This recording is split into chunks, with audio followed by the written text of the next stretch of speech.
There comes a point in your art career where you feel like you deserve to succeed. You feel like everything's going right. Your work is heading in the right direction, you're better than ever, and maybe you're even getting traction. What might happen here is you get too confident. You go too far because you need to feel failure. You're so used to winning, so you experiment to the point where your work is unbearable, your natural talent stops working, and you have no idea what went wrong. There's a reason why this happens. We must learn how to tap into both our experimental side and the world's taste at the same time. This doesn't mean sacrificing what you want to create. It means mastering the authentic balance and coordination of pushing the boundaries and your existing experiences. A natural harmony of reality and something new. The reason we have to learn to experiment is because a career in any path requires ups and downs. It requires you to win and then lose it all, just so you can reconfigure the variables and understand what's going on. Then you could come back with more energy and mastery over your craft. Each time this cycle of failure and regeneration happens, you get better. The core of your being is strengthened. You gain skill and confidence. Meanwhile, you make progress towards the final destination of your goals.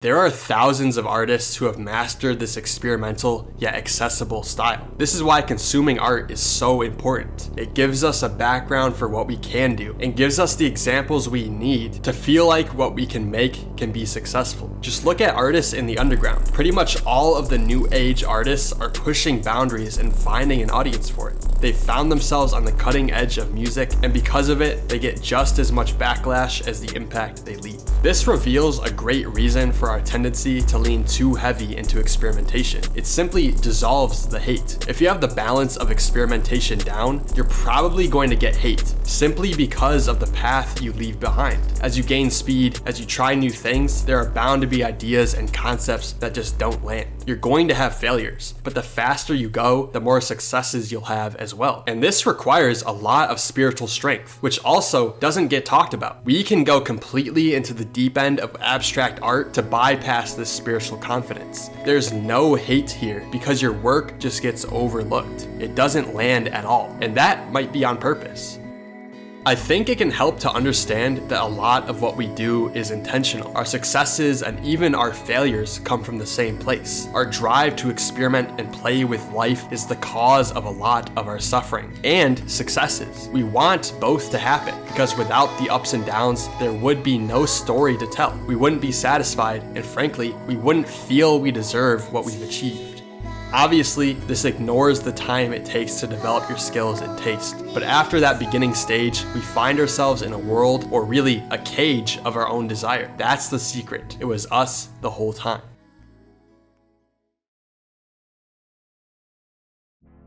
There's a ton of great examples of experimentation in the mainstream as well. Look at artists like Brockhampton, Charlie XCX, even Tyler the Creator or Kanye West. Just like what we might find in our own art journey, their process of learning how to experiment properly looks exactly the same. If you look at Charlie XCX's past few albums, we can see how she learned her way to the success that was her recent album, Brat. If you aren't familiar, she's a pop artist who collaborates with a lot of producers and artists under the hyperpop and PC music category, which was kind of like the first wave of internet-inspired music. Anyway, she made a few albums with this sound until she switched to an 80s-inspired throwback album called Crash. At that time, Dua Lipa was making waves, The Weeknd came out with his vintage album, Dawn FM, and I guess she wanted to try out the same style. Well, looking back at her album rollout for Crash, you could almost see how it became a transition point for her recent album. The combination of club-inspired music with her original PC music influence created a brand new sound in pop, and it made a huge impact in music and culture this year.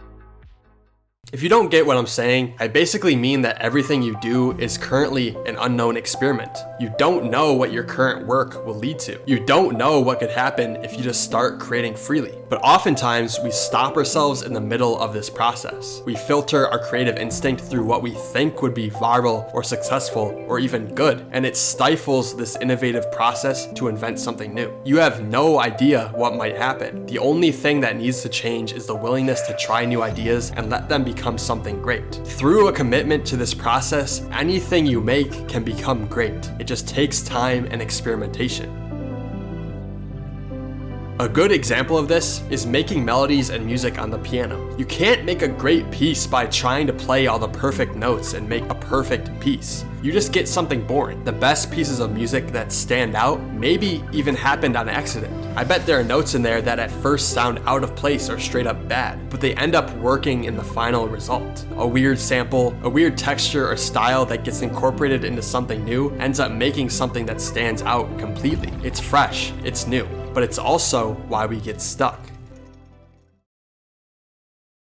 We forget, and to be honest, are never told that our natural personalities sometimes operate best in situations that we aren't familiar with. Places, relationships, or career paths that just aren't who we are sometimes end up being the things that stick for life. And I think this is the heart of experimentation. It's about finding a way to let your personality shine. It's about finding something that makes you stand out in a new environment or style. It's about doing something you wouldn't normally do, traveling way outside of your comfort zone and coming back with something new, finding a little gem in the chaos, and it ends up being the last piece you are missing. You never know. And you'll never find out if you don't learn to trust yourself, your instincts, or the process itself.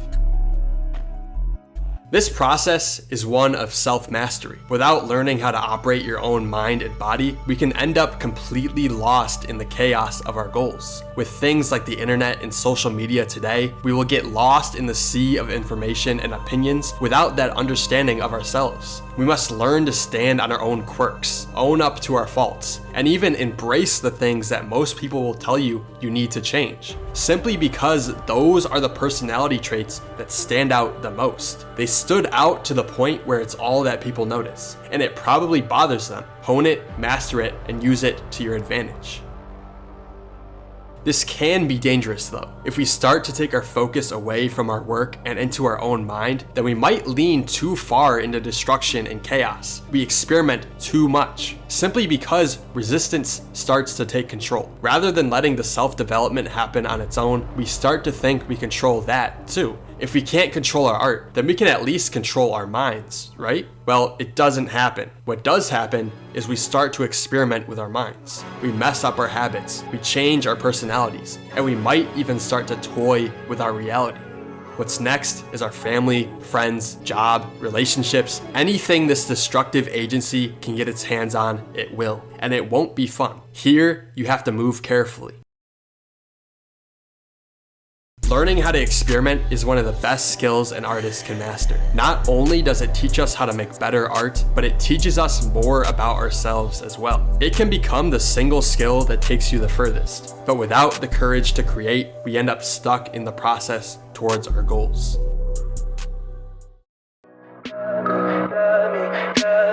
Tell me pretty lies, look me in the face, tell me that you love me.